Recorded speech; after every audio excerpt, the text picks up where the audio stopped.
I hope you all are enjoying your lunch. As you finish dessert, we will now have our keynote address. Please join me in thanking and welcoming John W. Boyer, Dean of the College.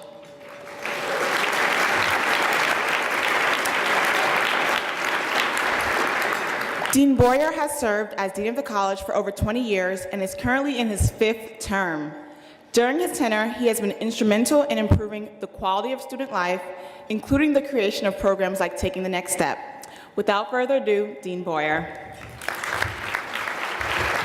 It's always both pleasurable and impressive to stand up and see so many folks coming out on a Saturday to visit with us for this wonderful event. We first came to this hotel 15 years ago this month. It was a very cold Saturday, I think one of the coldest in Chicago's history. It looked like Moscow with steam coming up from the sewers. And we invited the whole college, or the whole of the junior class at that point, to come out for what we were calling a career conference. I'm not altogether certain we knew what a career conference was, but we were doing it at the suggestion of the students themselves. And 200 hardy souls showed up. I'm very grateful. If there are any alums who were part of that cohort, I'm very grateful to you, because it was the enthusiasm and the energy, and I would have to say also the gratitude of the students that then led to us to think about things like the Metcalf program, to think about initiatives like the Chicago Careers In program, to think about all of the initiatives that we've started over the last 15 years to support students. So in a very real way, the trajectory of change in the college has been student-driven in the sense of our trying to respond to quite legitimate and compelling interests on the part of students that are both necessary and important for a successful college. This event is a wonderful event. It's planned by students, and I'm very grateful to all the students who put their shoulders to the effort. I'm also grateful to Lori Hurwitz and her staff for their dedication and their leadership. I'm very grateful to the alums in the room. The alumni are the witnesses to the power of the education that we offer. They are the agents of a kind of a transgenerational process of loyalty and affection and esteem and support for the institution. The institution is the alumni. Without the alumni, we would not be an institution of any kind of efficacy and public utility. I want to thank my colleagues among the faculty and staff for coming. It's important to donate this time to work on support of our students. And I want to thank all of you for believing in the cause of careers and career support. Now, one might ask, well, why should a liberal arts college, why should a liberal arts university be involved in doing conferences like this? And it's not an altogether idle or inappropriate question, because in fact most of our peer institutions don't do conferences like this. They don't have Metcalf internship programs, they don't have Chicago Careers programs, they don't have programs that purposively bring alumni and students together. And I think the answer to that question is an important one for us to consider, because it has to do with our identity and our purpose and our mission as an institution, our very special identity as an institution. The good Baptists who founded this university, people like William Rainey Harper and his colleagues, they were very convinced of the importance of the liberal arts and the research that went with it, and the learning for its own sake, learning to enrich human life. But they also believed that people who learned well, people who learned the skills of a scholar, people who learned to think through complex issues, not to be afraid of complexity, people who learn to have their own voice and to be able to make their own arguments, not to be conned by the latest fashion, whatever that ideology that might be attached to, that those people ought not to sit in an ivory tower. They ought to get out. They ought to change the world. They ought to make the world a more humane and more efficacious and more generous and more successful place, not only for themselves, but for all people. In a word, Harper was convinced that the university ought to generate social and cultural and political leaders, as well as academics. And I like to think that what we're doing today is really reaffirming that dual mission, that multiple mission, a mission of validating and valorizing our liberal arts tradition, a tradition to which we are deeply dedicated, but also that we're convinced that this tradition empowers us to do so much more for the world and for our nation, for our communities, and for the professions which you are going to enter, or in case of the alums, you're already in. So I want to thank you for reaffirming this duality of mission. And I also want to thank you for your generosity. This is a place that is, in its kind of fundamental DNA, is a very individualistic place. We're very proud of you're not entitled to anything that you didn't earn yourself. It's part of the spirit of Chicago. And I think it's a great spirit, but like anything, you can take it a little too far. And I think we need to blend into that high individualism a stronger spirit of solidarism, a stronger spirit of community support. We need to be able to help each other. And what the alumni today are doing, and I think the students should be very conscious of this, they're here to help you. They didn't have to be here, but they came here to help you. And I think we ought to be uncommonly grateful to them for their generosity of spirit in showing the way toward this more solidaristic, more corporatistic vision of our university. This is now what Harper and the founders wanted us to be. It's the greatest university, certainly between the two ocean coasts. We're a very distinctive place. We're a distinctive place because of the quality of the people who come here, because of what they do with their talents, and we're a distinctive place above all because of the impact that our people make on American life. Let me close by saying that this is to the students of the classes of 2014 and 2015. A couple of years ago, you had a number of choices. You probably got a number of thick envelopes, or I guess nowadays you get thick emails, right? You don't get thick envelopes. I'm glad that you made the right choice. Glad you made the right choice. I hope you encourage other people to make the right choice. And we're very proud of you. We're very proud of you indeed. Thank you very much. So I want to say good afternoon to everybody. I hope that each and every one of you have had a wonderful holiday season. And I think I speak for all of our colleagues here at TNS when we say that we're so glad to see each and every one of you here this afternoon, especially looking so good in your Sunday best. For those of you who do not know me, my name is Clarence Oko. I'm a third year in the college majoring in political science with a minor in human rights. And I am so deeply honored to serve as a 2013 Taking the Next Step 30-year student co-chair. Now, as a young black man who grew up in Alabama, I was taught that I could be almost anything that I wanted to be and do almost anything that I wanted to do. However, some things were just impossible. And in a strange way, that still holds true in 2013 as well. Unfortunately, I can no longer fulfill my kindergarten dreams of being the first African-American president. And I think the world is probably a better place because of it. But in all seriousness, the realm of possibilities has been broadened for so many kids throughout this city, this nation, and the world because of the ingenious campaign strategies and personal brilliance of our 2013 Taking the Next Step keynote speaker, Mr. David Axelrod. Now, before entering politics in 1984, Mr. Axelrod spent 8 years as a reporter and columnist for the Chicago Tribune, where he covered national, state, and local politics. At the age of 27, he became the paper's City Hall bureau chief. Mr. Axelrod's political career started in 1984 when he joined Paul Simon's campaign for United States Senator. Following that campaign, Mr. Axelrod co-founded AKPD Message and Media, where he managed media and communication strategy for more than 150 local, state, and national campaigns. In 2006, Mr. Axelrod ran the Independent Expenditure Media Program for the Democratic Congressional Campaign Committee, helping the Democrats regain the majority in the House of Representatives. Mr. Axelrod first met Barack Obama in 1992, when Obama was working a voter registration drive on the south side of Chicago.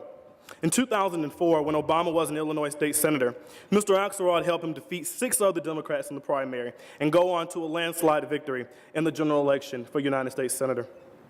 After leading then Senator Obama's historic 2008 presidential campaign, Mr. Axelrod worked in the White House as a senior advisor to the president. Mr. Axelrod most recently served as senior strategist to President Obama's successful re-election campaign. In addition to politics, Mr. Axelrod is active in charity work. In 1998, he and his wife Susan helped found Citizens United for Research in Epilepsy, also known as CURE, which has raised more than $20 million to fund research and other initiatives. Mr. Axelrod, of course, currently serves as the Inaugural Director of the recently launched Institute of Politics here at the University of Chicago. So as you can clearly see, Mr. Axelrod's personal character and life achievements exemplify the spirit of the University of Chicago. His courage, intelligence, and unbridled optimism have and continue to transform our world. So ladies and gentlemen, please join me in welcoming to the stage our 2013 Taking the Next Step keynote speaker, Mr. David Axelrod. Clarence, thank you for that introduction. As I assume my new responsibilities here at the university, I've said that I'm not going to do any more campaigns, but you're making me rethink this.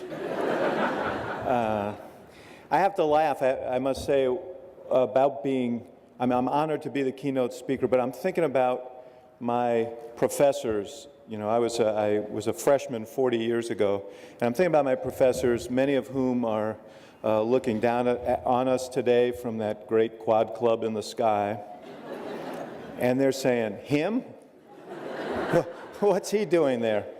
Because I was not, and I've said this to some, and they would affirm, I was not the greatest scholar on the planet when I came to the University of Chicago. I came to the University of Chicago for 3 reasons. One was, yes, I knew it was a great institution. It had a wonderful reputation, and that was important.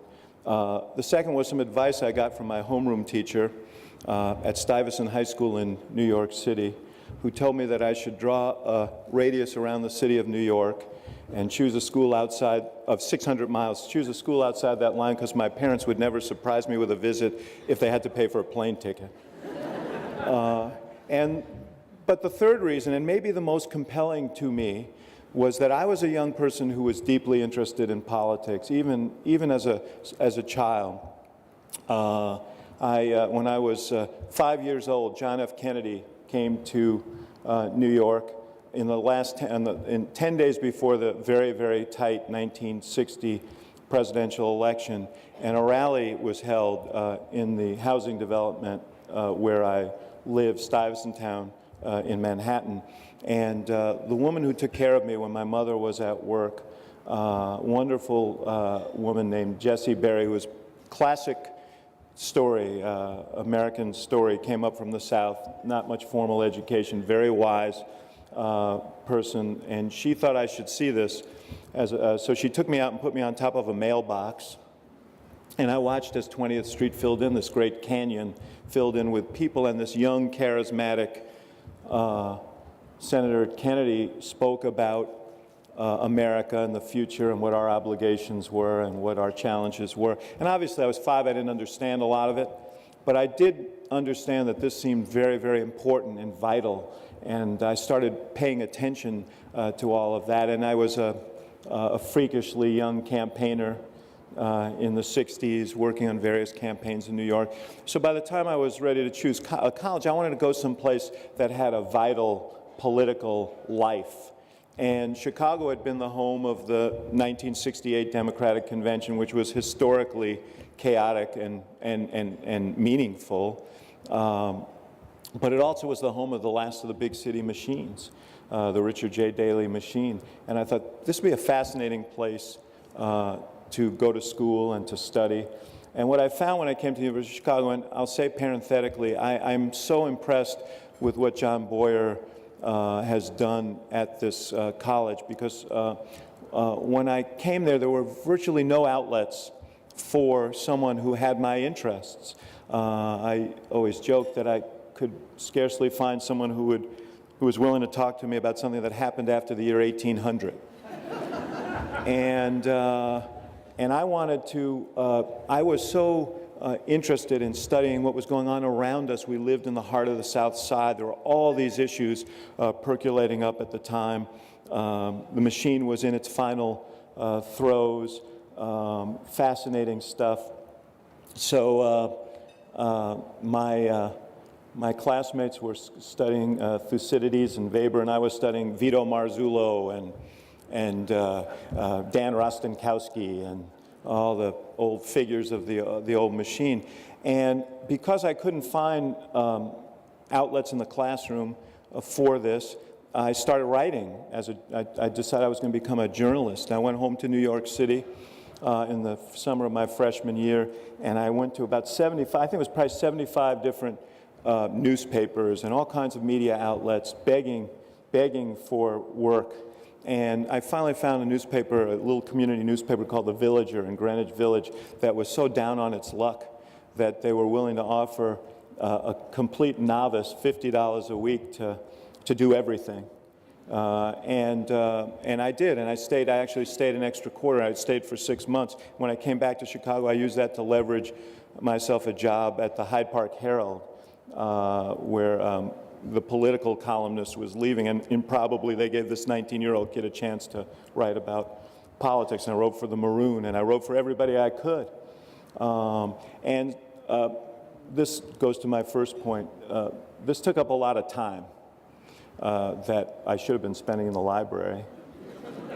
And when I came to my final quarter, I had the exciting prospect of an internship waiting for me at the Chicago Tribune.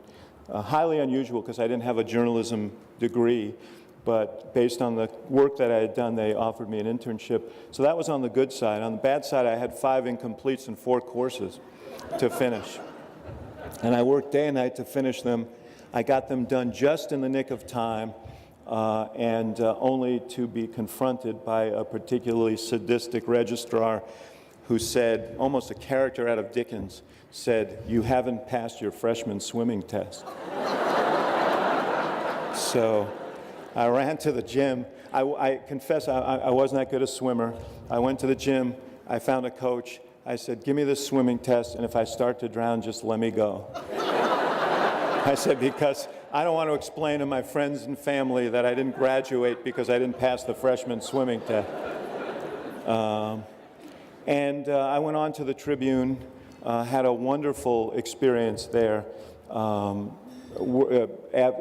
the end of the summer, where I worked day and night and loved every second of it, I got offered a job. And they knew that I knew a lot about Chicago politics. They knew that I could cover politics, but they didn't know whether I knew enough about being a reporter, and they put me on nights for 2.5 years where I covered all kinds of murder and mayhem, which turned out to be the perfect preparation for Chicago politics. And then, slowly, as Clarence mentioned, not slowly, actually rather quickly, I moved up, and I got to cover some of the most momentous events in the city's history, the transformation from the old machine, the death of Daley, the transformation from the old machine, first to the election of the first woman mayor, Jane Byrne, and then to the election of the first black mayor, Harold Washington. In fact, if you walk across the street to the Tribune, one of the great honors of my life is that they have my story embedded in the wall there from the day that Harold Washington was elected mayor. But something else was happening at the same time, and that was the news business was changing. And I came to the Chicago Tribune at the very end of what was the front page era, where the story was everything, and the editors were as enthusiastic as the reporters. And you know, the green eye shade guys moved in, the economics of the business changed, and so the news holes shrunk, the amount of space for stories, the resources for reporting shrunk. And even though I was moving up and covering national politics, I felt like there was going to come a point when I wasn't going to be able to do journalism the way I thought journalism should be done. And at about that time, Clarence mentioned Paul Simon. Most of you are too young to remember Paul Simon, but he was a memorable character. I know Lester Munson sitting here, he remembers Paul Simon. Paul was a guy who looked more like Orville Redenbacher than someone who was out of central casting for candidates. He wore a bow tie and big horn-rimmed glasses. He had impossibly large ears that make the presidents look small. And we used to talk about Paul Simon's plan for global domination. But Paul was a guy of incredible integrity, came from Southern Illinois. He, of deep Southern Illinois, which was closer to Little Rock than Chicago, fought for civil rights, took on the local crime syndicate down there as a young man, got himself elected to the legislature, took on corruption in the legislature. Just an enormously courageous guy with great integrity. And I thought if I was ever going to jump there was a guy to jump with because I knew that I wouldn't wake up one morning and pick up the newspaper and find that he had embarrassed me in some way, and that I would always be proud of him. And so I worked for Simon. I went over there. I was going to be his communications director. In fact, the first day I walked in the room, there was a young guy sitting at the front who I had recognized from politics, young field and fundraising guy, and he's screaming into the phone at a contributor and hung up. I don't know what captain of industry he was shaking down, but this was one of my early introductions to Rahm Emanuel. And time has not changed him. I ended up as the manager. As I said, I became the principal strategist of that campaign, and I decided afterwards if I could make a living doing strategy and media, making ads for campaigns, that's something that would be a great thing to do. That would be a fun and worthy thing to do. So I started a little firm. We started off with very small races and borrowed space, started off in very small races. My first was a county commissioner race here in Cook County, and our guy was an independent challenging the remnants of the Democratic organization. It was an uphill battle, and we did a series of very kind of funny ads. His name was Chuck Bernardini. Some may know him. He's still around town, I think. So we did a bunch of funny ads to try and get people to remember his name, and I used a young voiceover guy named Dan Castaneda, and some of you may know him because he went on to become the voice of Homer Simpson. And Dan's great work helped us win that race, and I leveraged my way up into larger and larger races. I helped Harold Washington get reelected. Really a fascinating experience. Simon ran for president in 1988. I did the media for that campaign and developed a national reputation. And then, and through the 90s, we were very, very successful. But I also, as I moved on in the business, and as the technology of politics improved, polling and media and various ways to reach voters, there also was a higher degree of cynicism in our business. It became easier to run highly cynical campaigns and succeed. And one of them happened in this state in 2002. I had a client who I helped get elected to Congress, whose name you also might remember. And I think it says something about my character that I'm willing to acknowledge this.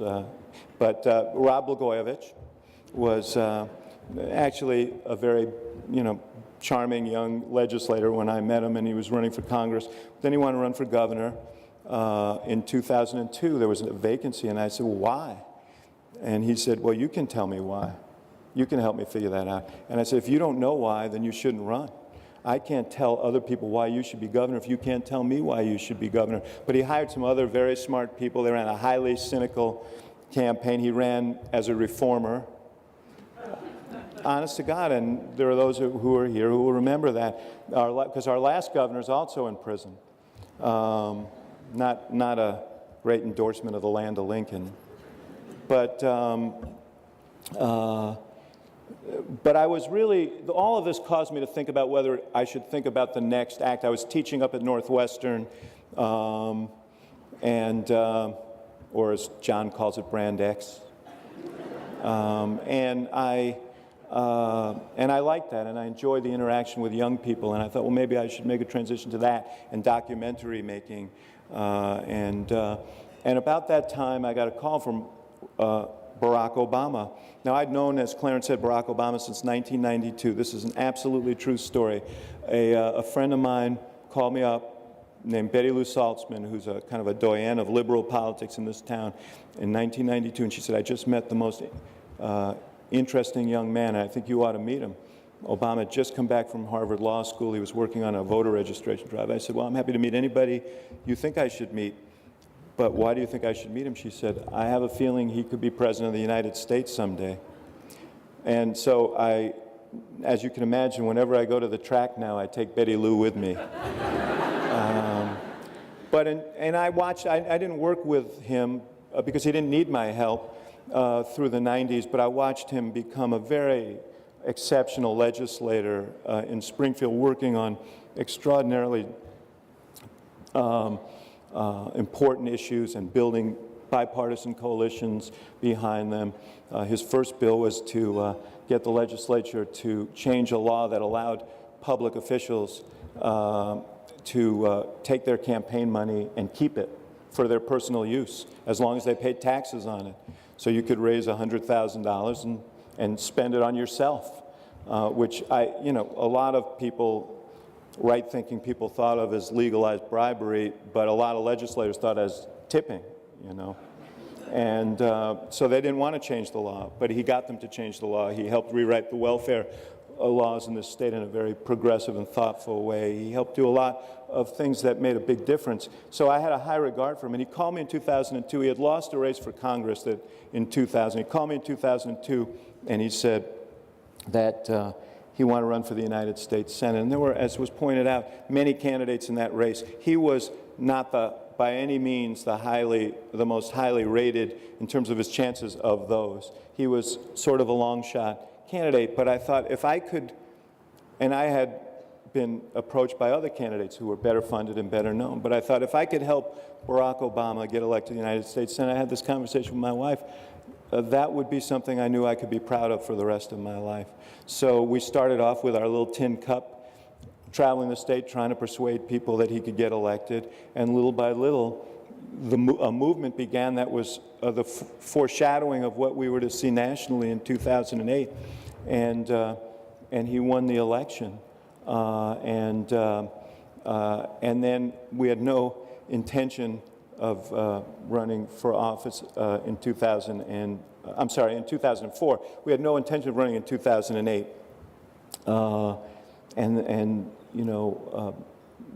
circumstances changed over time, and there was this groundswell for a different kind of candidate, and Obama had electrified the nation at the convention in 2004, and more people were galvanizing around him, in part because he had opposed the war in Iraq, and everybody else who was running had supported it, or mostly everybody else who had run.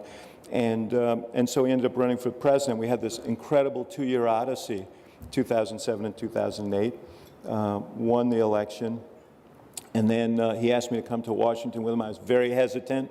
I've spent a career staying out of Washington because I always felt like Washington was a big echo chamber, and that if you really wanted to know what was going on, Gary Hart, a guy I covered in the 80s who ran for president, said something to me once that stuck with me forever, which is Washington's always the last to get the news. And that's so true. And so I was, I've always, the second thing was I had always maintained my independence. So when I was at the newspaper, you're paid to be an iconoclast. When I was a consultant, I wouldn't hesitate to leave a race if I was unhappy with the direction that was being taken. And I said to him, you can't tell the President of the United States to go to hell. And he said, no, you really can't. And he said, and he made the case why I should come to Washington, and he said, you can tell me that, but do it in private if you're going to do it. And so I went, and we had I had an incredible experience, working 20 feet from the Oval Office during a very consequential time in our history. I have a huge regard for him because I watched him work through these difficult issues. But for the kid who was sitting on the mailbox in 1960 to have traveled that distance and to have that opportunity was truly an extraordinary gift. So what are the lessons that you might derive from this? What are the lessons that I can offer for you? And I really only have 3. One is find something that you feel passionate about. Follow your passion. Do things that interest and excite you. And I understand that's not always possible, and sometimes it's hard to identify your passion. One of the benefits of being at a great liberal arts college is you're exposed to a lot of things. You have an opportunity to perhaps learn about stuff that really gets you energized and passionate. But find your passion and pursue it. You'll be happier if you're working on things that mean something to you and that excite you. The second piece, and I would impart to you, and it may encounter other advice you get today, I don't know, is don't make 30-year plans. Don't think about where you're going to be 30 years from now. As you can tell from the story I just told you, I had no idea where life would take me, and I seized the opportunities as they came. It's very, very hard to plan your life out when you're 19 and 20 and 21 years old. So don't put that pressure on yourselves. Now, you may, some of you will go on to graduate school, you may have chosen a direction, but even in that respect, you don't know exactly where that's going to lead you. And don't feel like you should. I think you should be open to the opportunities. You are the beneficiaries of you have great talent, and you're the beneficiaries of great training. And that'll open all kinds of doors for you on the road of life. But the third thing I wanted to say to you is, it is a legitimate passion the pursuit of wealth is a legitimate passion, but it's limited in its rewards. And I was really so inspired to hear John's remarks, because I think it's, it is incumbent on all of us, particularly those of us who've been blessed with a great education and good opportunities, to make a difference in the world around us. You're going to live in that world, and you ought to help shape it, and shape it not just for yourselves, but for others and for your children. And one of the great gifts I've had is to be able to work on things I thought were consequential and might have an impact on lives beyond my own. And that's really why I wanted to come back to the university. In addition to supplying outlets that weren't there, furnishing outlets that weren't there for engagement and interaction with practitioners in the public arena, I also wanted to encourage students like you and others to get into that public arena. This, I believe, is the most public-spirited generation that I've seen since I was young in the 1960s, but that public spiritedness is often expressed in ways other than getting involved in politics. It may be Teach for America, or working for NGOs in other countries, or here on issues of poverty or climate change, and all of that is valid and all of that is good, but it is axiomatic that the decisions that are being made in Washington, in state capitals, and city halls all over this country are going to have a material impact on the things that you care about. And you can either avert your eyes and say, I don't like the system, or you can get in there and try and change it and improve it. I was so happy to sit next to Clarence, and he talked to me about his plans to return to Alabama and ultimately get involved in politics. We need more folks to do that. Whatever your political persuasion is, we need more people to do that. And I am absolutely convinced, just sitting with this group of students here, but as I look around this room, that there are people in this room who are going to help change the world.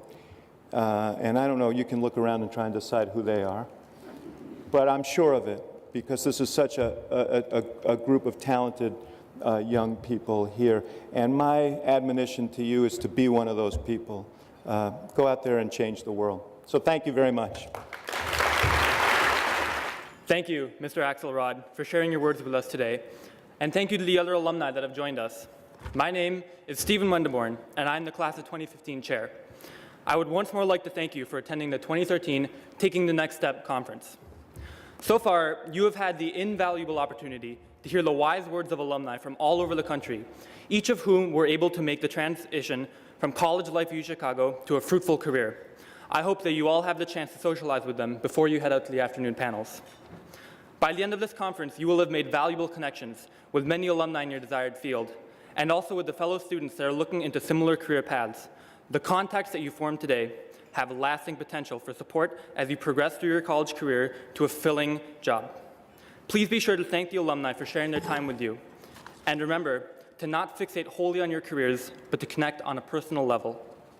The first panel will start at 2 p.m. with their various locations listed in your booklet, so please take some time to wrap up your conversations in the next 15 minutes. I hope your discussions for the rest of the day are productive and enjoyable. After the end of the conference, I encourage you all to stay downtown and enjoy the city before heading back to Hyde Park. Thank you once more for joining us today.